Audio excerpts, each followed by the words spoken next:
अपना त्यौहार उनको मनाना है तो फिर उनको हमारे हिंदू राष्ट्र के जो नियम है उसके हिसाब से ही मनाना चाहिए। हिंदुत्ववादी सरकार ये अपना तीसरी आंख खोलेगी और उनको उस तरीके से जवाब देगी। एक बार फिर नीतीश राणे चर्चे में आए अपने भड़काऊ भाषण देने के बाद। इसी पूरे मामले हमारे साथ में बात करने के मौजूद है एडवोकेट आबिद सैयद, जिन्होंने कुछ कंप्लेंट्स वगैरह किए। हम बात करेंगे नीतीश राणे को लेकर, जो बकरा ईद आने वाली है, मुस्लिम का बड़ा त्यौहार है, और हम बात करेंगे क्या कहना चाहिए। सबसे पहले आपका स्वागत है हमारे चैनल में। क्या कहना चाहिए आबिद सैयद जी? देखो, नीतीश राणे जो है वो एक हैबिचुअल ऑफेंडर है और कंटिन्यूसली आप देखेंगे तो हेट स्पीच दी है। अभी मैं आपको उनके इवेंट बताता हूँ। नवी मुंबई में गणेश चतुर्थी के टाइम पे 2024 सितंबर में हेट स्पीच, मीरा रोड में जनवरी में 2024 में हेट स्पीच, मालवनी में मार्च में 24 में हेट स्पीच, मालेगांव जुलाई 23 में हेट स्पीच, सोलापुर जुलाई 23 में हेट स्पीच, पुणे सितंबर 23 में हेट स्पीच और नवरात्रि अक्टूबर 2023 में हेट स्पीच। और आज ही अभी रिसेंटली उनका एक जो हेट स्पीच आई है, जैसे कि आप जानते हैं कि अभी एक बकरा ईद आने वाली है, जो मुसलमानों का जो माइनॉरिटी का बड़ा त्यौहार होता है। उस त्यौहार को लेके जब किसी पत्रकार ने उनसे सवाल पूछा तो उनका जवाब ये आता है कि आपको अपना त्यौहार बनाना है तो आपको हिंदुत्ववादी जो सरकार है उसका जो रूल है उसके हिसाब से बनाना चाहिए, वरना हमारी ये हिंदुत्ववादी सरकार अपनी तीसरी आंख खोलेगी और उनको जवाब देगी उस हिसाब से।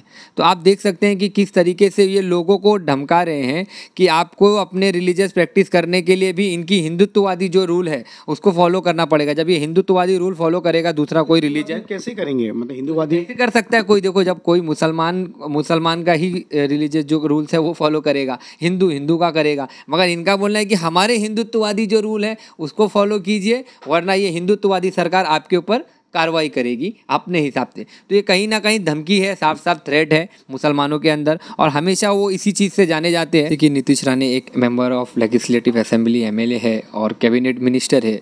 तो जब वो शपथ लेते हैं, ओथ लेते हैं, तो वो कॉन्स्टिट्यूशन की ओथ लेते हैं, ठीक है। जब आप संविधान की ओथ लेते हैं, संविधान की शपथ लेते हैं और उसी संविधान की आप लोग जो ऐसे धज्जियाँ उड़ाते हैं, तो उस संविधान का ये वायलेशन है। आप संविधान की जो शपथ ली आपने खुद ली है उसका भी आपने उल्लंघन किया है और कंटिन्यूसली वो एक हैबिचुअल ऑफेंडर है। आप देखेंगे मल्टीपल इंसिडेंट उनके हो चुके हैं, और ख़ासकर ही जो माइनॉरिटी के तबका है मुसलमान, उसको ही टारगेट करना, तो ये कहीं ना कहीं आप एक इलेक्टेड पोस्ट पे हो और एक आप स्टेट गवर्नमेंट के कैबिनेट मिनिस्टर हो, आप एक कैबिनेट हो कि आप पूरे के पूरे स्टेट को रिप्रेजेंट कर रहे हो। तो इस तरीके की जो हेट स्पीच है इस पर कार्रवाई होना चाहिए।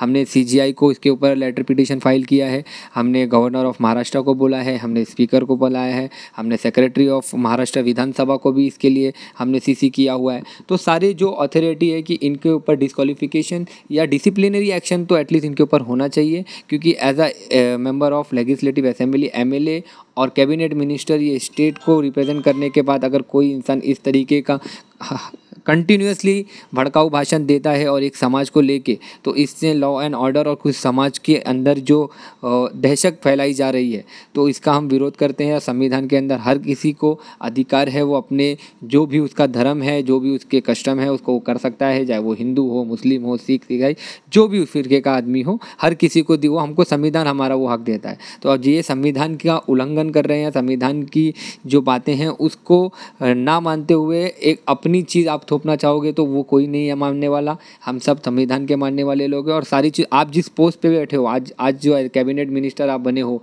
आप MLA बने हो, वो भी संविधान के बेस पे बने हो। अगर वो संविधान नहीं होता तो ना आप MLA बन सकते, ना आप कैबिनेट मिनिस्टर बन सकते। तो आप संविधान की पोस्ट पे बैठ के संविधान का उल्लंघन करोगे तो इस चीज़ को हम टॉलरेट नहीं करेंगे। हम इसको जो भी है हम इसके ऊपर हमने लेटर पिटिशन फाइल किया है और देखते हैं इसके ऊपर क्या कार्रवाई होगी। नहीं तो हम कोर्ट में इसके अंदर मूव करने वाले हैं। हम जारी रीट के थ्रू जाएँ या PIL के अंदर जाएँ हम, बट इसके अंदर आगे एक्शन लेंगे।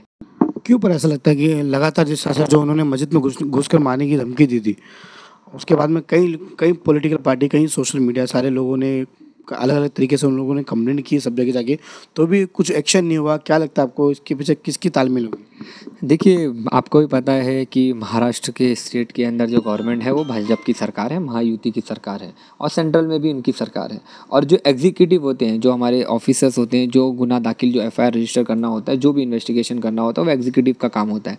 जब एग्जीक्यूटिव ही कॉग्नेंस नहीं लेंगे तो फिर ये मामला कोर्ट तक आएगा कैसे? तो हम इसीलिए बोल रहे हैं कि एग्जीक्यूटिव के ऊपर बहुत मैनिपुलेट है वो लोग FIR नहीं रजिस्टर कर पा रहे हो, प्रॉपर वे में इन्वेस्टिगेशन नहीं कर। इसलिए हम चाहते हैं कि सुप्रीम कोर्ट और हाई कोर्ट इसके अंदर सू मोटो लिए और इस तरीके की जो संविधान को प्रोटेक्ट करने के, हम कॉन्स्टिट्यूशन को बचाने की बात करते हैं, क्योंकि कॉन्स्टिट्यूशन के जो वायलेशंस कर रहे हैं ये, और ये खुले आम कॉन्स्टिट्यूशन को चैलेंज करने की बात मैं तो कहूँगा ये है, क्योंकि वो कहीं ना कहीं दूसरी एक चीज़ जो कि उनकी खुद की एक आइडियोलॉजी है वो दूसरे के ऊपर थोपना, ये भी एक संविधान का उल्लंघन है। ये थे हमारे साथ में बात करने के लिए मौजूद एडवोकेट आबिद सैयद, जिन्होंने कुछ कंप्लेंट फाइल की है नीतीश राणे के खिलाफ हेड स्पीच को लेकर। अब देखना ये है कि किस तरह की जो इन्होंने जो कंप्लेंट की है उसकी कितनी सुनवाई होती है और कहाँ तक ये मामला जाता है। लोकेश मुनव्वर शेख।